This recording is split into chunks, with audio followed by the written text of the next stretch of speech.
നമ്മുടെ സംസ്ഥാനത്തെ സ്ത്രീകൾക്ക് വേണ്ടി വീട്ടമ്മമാർക്ക് വേണ്ടി സർക്കാർ നടപ്പിലാക്കുന്ന സ്ത്രീ സുരക്ഷാ പെൻഷൻ പദ്ധതി പ്രതിമാസം 1000 രൂപ വീതം ധനസഹായം ലഭിക്കുന്ന പദ്ധതിയാണ്. 31 ലക്ഷത്തോളം വരുന്ന ആളുകൾക്ക് പദ്ധതിയുടെ ആനുകൂല്യം ലഭിക്കുമെന്നാണ് പറഞ്ഞിരുന്നത്. എന്നാൽ 16 ലക്ഷത്തിന് മുകളിലാണ് ഇപ്പോൾ അപേക്ഷകൾ എത്തിയിട്ടുള്ളത്. ഇവർക്കുള്ള ആദ്യ ഗഡു ധനസഹായം 1000 രൂപയുടെ വിതരണം ഉൾപ്പെടെ ഈ മാസം മുതൽ സർക്കാർ ആരംഭിക്കുകയാണ്.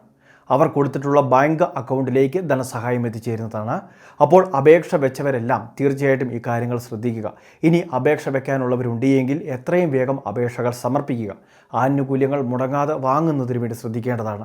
സർക്കാരിൻ്റെ മറ്റ് ക്ഷേമ പെൻഷൻ സഹായം 2000 രൂപ വാങ്ങുന്ന അതേ രീതിയിൽ തന്നെയാണ് ഈ വീട്ടമ്മ പെൻഷൻ പദ്ധതി അല്ലെങ്കിൽ ഈ സ്ത്രീ സുരക്ഷാ പദ്ധതിയുടെ സഹായ വിതരണവും നടക്കുന്നത്. വരുന്ന വർഷം മുതൽ സ്ത്രീ സുരക്ഷാ പെൻഷൻ പദ്ധതിയിലെ ഗുണഭോക്താക്കളും മസ്റ്ററിംഗ് ഉൾപ്പെടെയുള്ള കാര്യങ്ങൾ ചെയ്യേണ്ടതായിട്ട് വരും.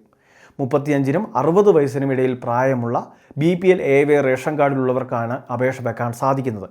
എന്നാൽ അപേക്ഷ വയ്ക്കുന്നവർ മറ്റ് സർക്കാർ ജോലികളോ അല്ലെങ്കിൽ അർദ്ധ സർക്കാർ പൊതുമേഖലാ സ്ഥാപനങ്ങളിൽ കരാർ ജോലിയോ അല്ലെങ്കിൽ മറ്റ് ജോലി നേടിയിട്ടുള്ളവരോ അതോടൊപ്പം തന്നെ ക്ഷേമ പെൻഷൻ ആനുകൂല്യങ്ങൾ മറ്റേതെങ്കിലും വാങ്ങുന്നവരോ ആകാൻ പാടില്ല. അപ്പോൾ ആ രീതിയിലുള്ള ഈ അപേക്ഷകളിന്മേൽ ഇപ്പോൾ അപേക്ഷ വെച്ചവരുടെ അപ്രൂവൽ ഉൾപ്പെടെയുള്ള കാര്യങ്ങളാണ് വരും ദിവസങ്ങളിൽ നടത്തപ്പെടുന്നത്. അപ്രൂവലായി കഴിഞ്ഞാൽ പെൻഷൻ തുക വിതരണം ചെയ്യുന്ന തീയതി സർക്കാർ പ്രഖ്യാപിക്കും. അതിനുശേഷം ആ തീയതിയിൽ നമ്മളുടെ ബാങ്ക് അക്കൗണ്ടിലേക്ക് ധനസഹായം എത്തിച്ചേരുകയും ചെയ്യും. എല്ലാ മാസങ്ങളിലും പെൻഷൻ തുക പോലെ ഇത് നമ്മുടെ അക്കൗണ്ടിലേക്ക് എത്തുന്ന രീതിയാണ്.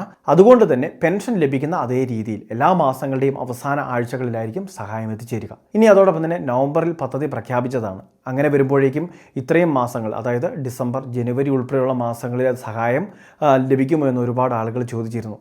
എന്നാൽ കഴിഞ്ഞ ദിവസങ്ങൾ മുതൽ കണക്ട് ടു വർക്ക് സ്കോളർഷിപ്പ്, യുവജനങ്ങൾക്കായുള്ള സ്കോളർഷിപ്പ് വിതരണമെല്ലാം ആരംഭിച്ചിരുന്നു. അവിടെയും 1000 രൂപ വീതമാണ് വിതരണം നടക്കുന്നത്.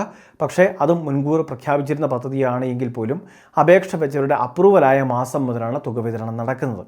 അതുകൊണ്ട് തന്നെ നമ്മളുടെ അപേക്ഷയും അപ്രൂവ് ആകുന്ന മാസം മുതലുള്ള സഹായമായിരിക്കും ലഭിക്കുക.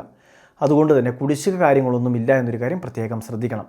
1000 രൂപ വീതം തന്നെയാണ് നമ്മുടെ അക്കൗണ്ടിലേക്ക് കയറുന്നത്. ഇനി അപേക്ഷയിൽ എന്തെങ്കിലുമൊക്കെ പൊരുത്തക്കേടുകളുണ്ടെങ്കിൽ അതുമായി ബന്ധപ്പെട്ട മെസ്സേജുകൾ ഫോണിലെത്തും, അല്ലെങ്കിൽ സ്റ്റാറ്റസ് പരിശോധിക്കുമ്പോൾ നമുക്ക് അറിയാൻ സാധിക്കും. അപ്പോൾ സ്റ്റാറ്റസ് പരിശോധിക്കുമ്പോൾ ചിലർക്ക് മൊബൈൽ വഴി ചെയ്തവരുണ്ട്.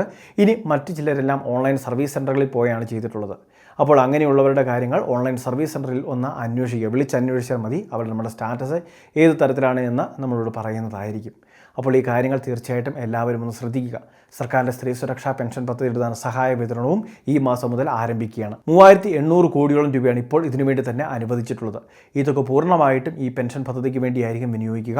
അതുകൊണ്ട് തന്നെ വരുന്ന മാസങ്ങളിലൊന്നും തുക തടസ്സപ്പെടില്ല, കൃത്യമായിട്ട് അക്കൗണ്ടിലേക്ക് ലഭിക്കുകയും ചെയ്യുന്നതാണ്. ഇനിയും അപേക്ഷ വെക്കാനുള്ളവർ എത്രയും വേഗം അപേക്ഷകൾ വയ്ക്കുക. ഈ അറിയിപ്പ് എല്ലാവരിലേക്കും ഷെയർ ചെയ്ത് തീരുക. ഇതുപോലുള്ള ഇൻഫർമേഷൻ ചാനൽ സബ്സ്ക്രൈബ് ചെയ്യുക, ഫോളോ ചെയ്യുക.